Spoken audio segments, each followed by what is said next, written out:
పాతకాలం పద్ధతిలో ఏ కూర చేసినా చాలా రుచిగా ఉంటుంది కదా. మరి వాళ్ళు చిటికలో చేసేస్తారు, మంచి కమ్మటి రుచిగా ఉంటుంది. మన అమ్మమ్మల కాలం నాటి మష్రూమ్ శనగపప్పు కర్రీ అయితే ఎలా చేసుకోవాలో సింపుల్ వేలో చూపిస్తాను. ఇది నాన్ వెజ్ కన్నా ఇంకా ఎక్కువ టేస్టీగా ఉంటుందన్నమాట. రైస్ కానీ రోటీ చపాతి ఎందులోకైనా సెట్ అయిపోతుంది. ఈ కమ్మటి మష్రూమ్ శనగపప్పు కర్రీని ఈ వీడియోలో ఎలా చేసుకోవాలో చూసేద్దాం.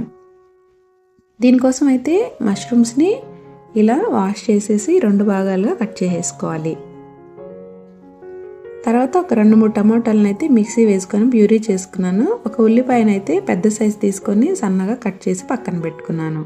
ఇదైతే ఒక 1/2 కప్పు వరకు శనగపప్పుని ఇలా మెత్తగా ఉడికించి శనగపప్పు ఉడికించిన నీళ్ళతో సహా తీసి పక్కన పెట్టుకోవాలన్నమాట.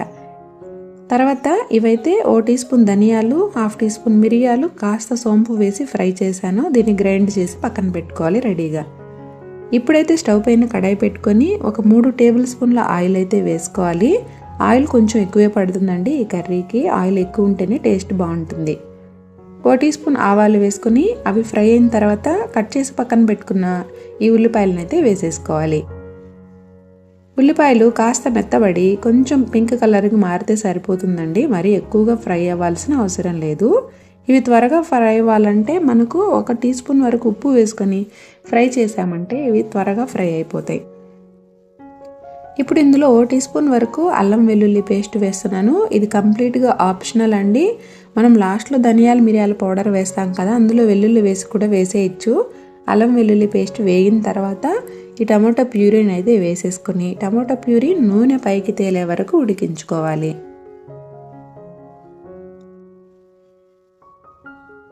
టమాటోని చిన్న పీసెస్గా కూడా కట్ చేసి వేసుకోవచ్చు. నేనైతే ప్యూరీ వేసాను. ఇప్పుడు 1/2 టీ స్పూన్ పసుపు, 1 టేబుల్ స్పూన్ వరకు కారం వేసుకున్నాను. మనం మిరియాలు వేసాం కాబట్టి కారం ఎక్కువ అవుతుంది. కారం మీరు తినేదాన్ని బట్టి వేసుకోండి. ఇప్పుడైతే మనం కడిగి పక్కన ఉంచుకున్న ఈ మష్రూమ్స్ ఇంకా ఉడికించి పక్కన పెట్టుకున్న ఈ శనగపప్పును కూడా వాటర్తో కూడా వేసేసానండి. వేసేసి ఒకసారి బాగా కలిపేసుకోవాలి. వీటిని అయితే ఒక 10 నిమిషాల పాటు మీడియం ఫ్లేమ్లో ఉడికించుకోవాలి. అప్పుడు మనకు ఈ మసాలా, ఉప్పు, కారం అంతా ఈ మష్రూమ్స్కి పడుతుంది. ఇలా నూనె పైకి తేలే వరకు ఈ మష్రూమ్స్ని ఉడికించుకోవాలన్నమాట. తర్వాత ఇప్పుడు కర్రీకి తగ్గట్టుగా వాటర్ వేసుకోవాలి. మష్రూమ్స్ మనకు సగం ఉడికాయి కదా, మరి కాస్త ఉడకడం కోసం కాస్త గ్రేవీ కోసం అన్నమాట 1 కప్పు నీళ్లు వేసుకొని రుచికి సరిపడా ఉప్పు వేసుకొని కాస్త కరివేపాకు వేసుకొని మనం దంచి పక్కన ఉంచుకున్న ఈ ధనియాల మిరియాల పౌడర్ని కూడా వేసేసుకోవాలి.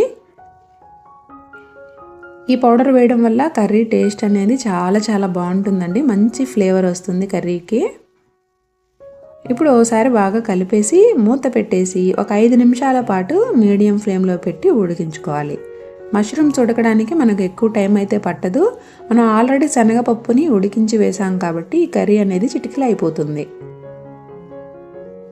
కర్రీ అయితే దాదాపుగా ఉడికిపోయింది. ఇప్పుడైతే ఫైనల్గా కొంచెం కొత్తిమీర వేసుకొని 1-2 నిమిషాలు ఉంచి స్టవ్ ఆఫ్ చేసేసుకుంటే మనకు కమ్మటి రుచిగా ఉండే ఈ పుట్టగొడుగుల శనగపప్పు కర్రీ అయితే రెడీ అయిపోతుంది.